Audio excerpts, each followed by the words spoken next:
ebigambirwe bamemba ba bodi ya National Water and Sewerage Corporation obabiri batayayire Ruhaama okurambura emirimo eriyo nekorwa omukyanga ekyokusya abatura amaizi. So obulemezi bw'amaizi bwere bwingi mu Uganda yona konka National Water igerezeho amatawuni agatwikiremu hati ni mingi munonga zinkubasa gabara kagamara Uganda yona taro tawuni ya Uganda yona etenamizi zidona nkwasibwe orukura National Water omuri Ruhaama hamwe na kikagato muri Sinjiro nagira ngo bine kizubu cy'amizi make konka bina masikongo amizi gakagera kugaratandike kukora enshonga egineja kukorwaho kandi twaboreka ebizibu ebitwinemu omucyekeki kandi twaboreka na plan zezitwine okureba ngo buri muntu we naryo mu Ruhaama yashwa hamizi kandi amarungi.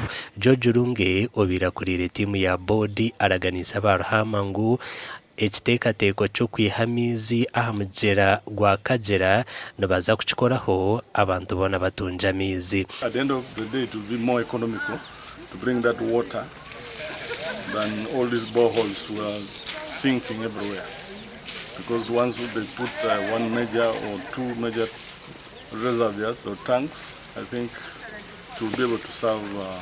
And I'm happy that you've taken, even Isingiro is part of you, because I've visited Isingiro for other reasons and their problem has always been water.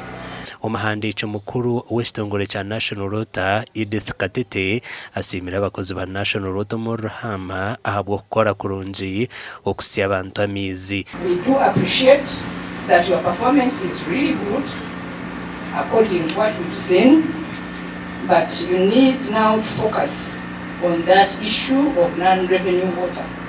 On your CV, you put Ruhaama and performing well, that's a plus for you.